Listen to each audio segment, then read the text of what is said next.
The rain had started just minutes after she arrived. Not a drizzle. Not a passing mist. But a full, steady downpour, as if the sky itself had something to mourn. Demet stood still. Not under an umbrella. Not seeking shelter. Just there. In the open. In the quiet. The street was nearly empty.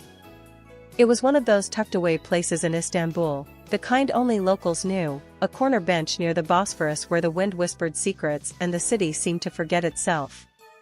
She had chosen it for a reason. It was their place. His favorite. The one he once described as the only spot where the world shuts up. And now, it was just her. Alone with the echo of a memory. It hadn't been a fight, not in the traditional sense. There had been no shouting. No final words. Just silence. Lingering, loud, and devastating. 3 nights earlier, she had typed a message. Just 6 words. If you still care, meet me. She hadn't expected a reply. But she also hadn't expected the unbearable ache of hope to settle in her chest when the read receipt appeared. No response. Not even a single dot. But he'd read it. And she knew what that meant. He saw it. He knew. He had a choice. So she came. To wait. To give him a chance to make everything right, or to walk away forever. At first, the rain was oddly comforting. It was something real. Something undeniable. She couldn't control it, and yet she didn't need to. She remembered how he used to joke that she looked cinematic when wet. And now, here she was, drenched, mascara smudged, hair clinging to her cheeks. A tragic heroine in her own movie. Only this time, there was no music. No rescue. Only time ticking. Only the sound of droplets hitting the pavement. Only her heartbeat, louder than everything else. She thought about the first time he touched her hand. It wasn't even romantic, it was during a rehearsal scene. But she remembered how his fingers lingered just a second longer than they had to. She thought about the last message he sent before everything changed. We'll talk soon. Promise. They never did. She thought about the way he used to pull her hoodie strings to make her laugh, the way he'd whisper nonsense just to distract her from stress, the way he'd steal fries from her plate and claim it was a tax for being cute. She missed that him. Not the one from premieres or press. But the one from quiet, stolen moments. The one who looked at her like she was more than a co-star. The one who held her hand under the table when no one was watching. The one who made her believe in something unspoken. And now she wondered, had he stopped believing? Each time someone turned the corner, her heart jumped. A man in a gray coat, too tall. A delivery boy with a helmet, not him. A teenager running with a soaked backpack, definitely not. She tried not to look too eager. She tried not to count the seconds. But time betrayed her. 15 minutes. Then 30. Then 45. She had told herself she'd give him 1 hour. Just one. Not because she was desperate. But because if there was even the smallest chance that he cared, he deserved the time. And she needed the answer. Even if it shattered her. She thought about the time he said, "I don't do halfway. It's either all in or not at all." And she had smiled, believing him. Believing them. But somewhere along the way, the all-in turned into vague texts, missed calls, delayed responses, and confused silences. She wondered if it was the fame. The pressure. Or if he had simply stopped choosing her. The rain ran down her neck, soaking through the thin fabric of her blouse, but she didn't move. Because moving meant accepting. And accepting meant it was over. "Please," she whispered. Not to the sky. Not to the rain. But to him. To the idea of him. "Please show up. Please let me be wrong. Please let all of this confusion have a reason." But the rain didn't answer. And he didn't come. At exactly 58 minutes after she had arrived, she saw it. A figure. Slow. Hesitant. Walking toward the spot from the same direction he always used. Her breath caught. Could it be? She took a step forward, pulse pounding, eyes locked. The figure came closer. Her heart screamed. But then, it wasn't him.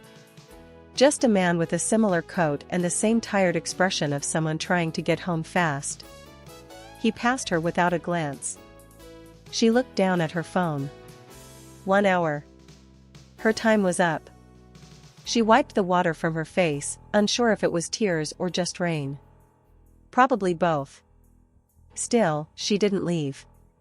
Not yet. Because what if he was just late? She gave him 2 more minutes. In those 120 seconds, her thoughts changed. From hope to doubt to acceptance. He wasn't coming. Not because he couldn't, but because he chose not to. And in that moment, something inside her cracked. Not with anger. Not even sorrow. But clarity. It wasn't that he didn't care at all. It was that he didn't care enough. Demet stood tall, her soaked body trembling from cold and clarity. She looked at the empty street one last time. No footsteps. No excuses. No miracles. She turned around and walked away. Not fast. Not dramatic. Just, done. And as she disappeared into the rainy streets of Istanbul, one thought remained: I waited. I gave him the chance. And that's enough. The next morning, Istanbul looked different. Not because the weather had changed, it hadn't. It was still gray, still wet, still draped in a kind of cinematic melancholy. But Demet had changed. She woke up without checking her phone. For the first time in weeks. No anxiety about a possible message. No hoping for an apology. No wondering if maybe, just maybe, he'd explain why he didn't come. Because now she knew. And knowing, no matter how painful, was better than guessing. Not her friends. Not her sister. Not even the one person who always knew when something was wrong. Because how do you explain the kind of silence that breaks you? How do you tell someone, I stood in the rain for an hour, hoping someone who once loved me might still care, and not sound foolish? So she said nothing. And that silence became her strength. She poured her energy into work. Into scripts. Into rehearsals.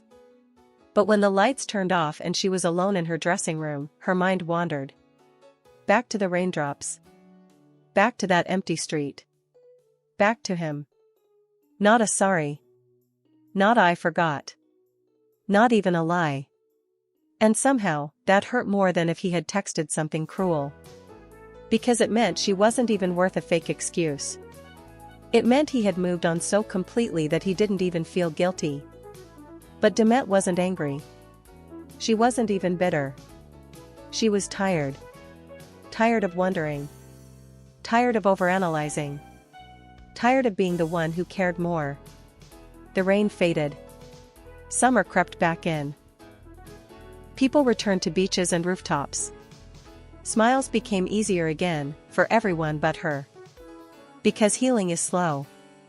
And wounds of the heart don't dry as quickly as wet clothes. She still walked by that street sometimes. Not to wait. Just to prove to herself that she could. And every time she passed the bench where she once stood soaked and shaking, she felt a quiet kind of power. Because she had stood there. She had faced the pain. And she had walked away. Not a text. Not a voice note. A full-on phone call. Out of nowhere. She stared at the screen in disbelief. Can Yaman. The name still made her heart pause. But it no longer made it leap. She let it ring. Once. Twice. On the third ring, she answered. Calm. Steady. Demet, his voice cracked like he'd been holding back for weeks. She said nothing. I know I should have come. That night. I know I hurt you. Still, she said nothing. I saw the message, and I wanted to come. I swear I did. But I didn't think I deserved the chance. A pause. And maybe I was right. Maybe I didn't. She finally spoke.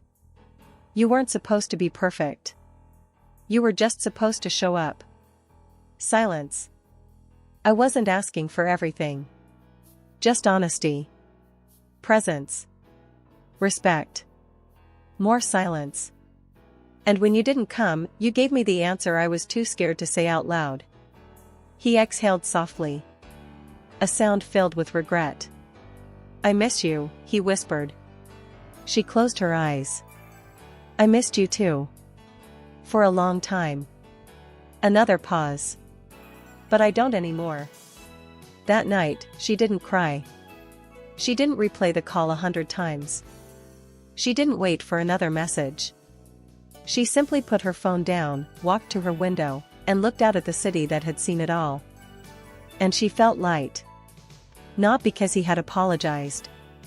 But because she had finally stopped waiting. Not just in the rain. But in her heart. She was thinking, I still love him, but maybe that's not enough.